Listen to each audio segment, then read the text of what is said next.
মেয়েকে দেখে পর্দা করে ছেলেরা চোখ ঢাকে। বর্তমানের যুগের হাওয়া বইছে উল্টো দিকে, বইছে উল্টো দিকে। ছেলেরা এইচএম পড়ে কাটতে যায় মাটি, মেয়েরা প্রাথমিকে পড়ে হলো টেনের টিটি, হলো টেনের টিটি। এই দুঃখে ছেলেরা সব পড়া ছেড়েছে শোকে। বর্তমানের যুগের হাওয়া বইছে উল্টো দিকে, বইছে উল্টো দিকে। স্ত্রী স্বামীকে বলে ও বিনোদ খান্না, আমি গেলাম বই দেখতে তুমি করো রান্না। বর্তমান জামানায় ফেরাদুল ইসলাম বই একদম গোলাম হয়ে যায় না। বইছে উল্টো দিকে, বইছে উল্টো দিকে। লিখতে বসে চিন্তা করি লিখি কোন দিকে থেকে। বর্তমানের যুগের হাওয়া বইছে উল্টো দিকে, বইছে উল্টো দিকে। রাস্তার চলতে চলতে দেখি হাজার হাজার পুরুষ থাকে ঘরে বসে নারী করে বাজার। চলছে কি চলছে না বাবা? পুরুষ ঘরে বসে আছে, তুমি থাকো, তোমার পছন্দের পোশাক পরতে আমাকে ভালো লাগে না।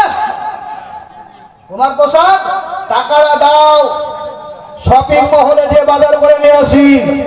কটা লাগবে? বলে এই বছরে ঈদের দিনে কমা শাড়ি নেওয়া হবে না, 5,000 টাকা লাগবে। দাদা তাই বলতেছি, ঘরের মাল ঘরে এখন বাইরে বের করেন না। বাইরে বার করলেন না, আপনাকে জাহান্নামে টেনে নিয়ে গেল। বাইরে বার করলেন না, জাহান্নামে টেনে নিয়ে গেল।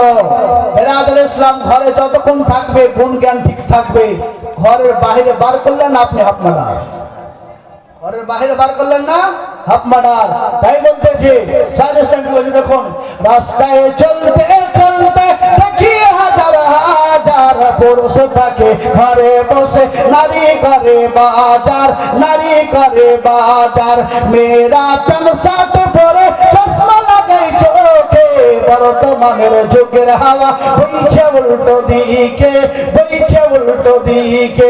লিখতে বসে চিন্তা করি লিখি কোন দিকে থেকে। বর্তমানের যুগের হাওয়া বইছে উল্টো দিকে। মেয়েরা সব চুল কেটে ছেলে হতে চায়, ছেলেরা চোখ চুল বড় করে পিঠে এতে ঠেকা। একটা সময় ছিল বাউলের মতন বাউল ঝাউল করে চুল রাখতো, রাখতো না বাপ? এখন হয়েছে স্ট্রেটিং কাট, হুচিং হুচিং কাট। বুঝতে পারলেন তো? একদিকে আছে একদিকে নাই, একদিকে আছে একদিকে নাই। এরকম চুল কাটা ছেলে পেলে বাপ মাকে ভাব দিবে গো? একদম হারাম চুল করে নিতে। চুল কাটতে হবে চারিদিকে সমান রাখতে হবে। তাই ফেরাদুল ইসলাম বলতেছি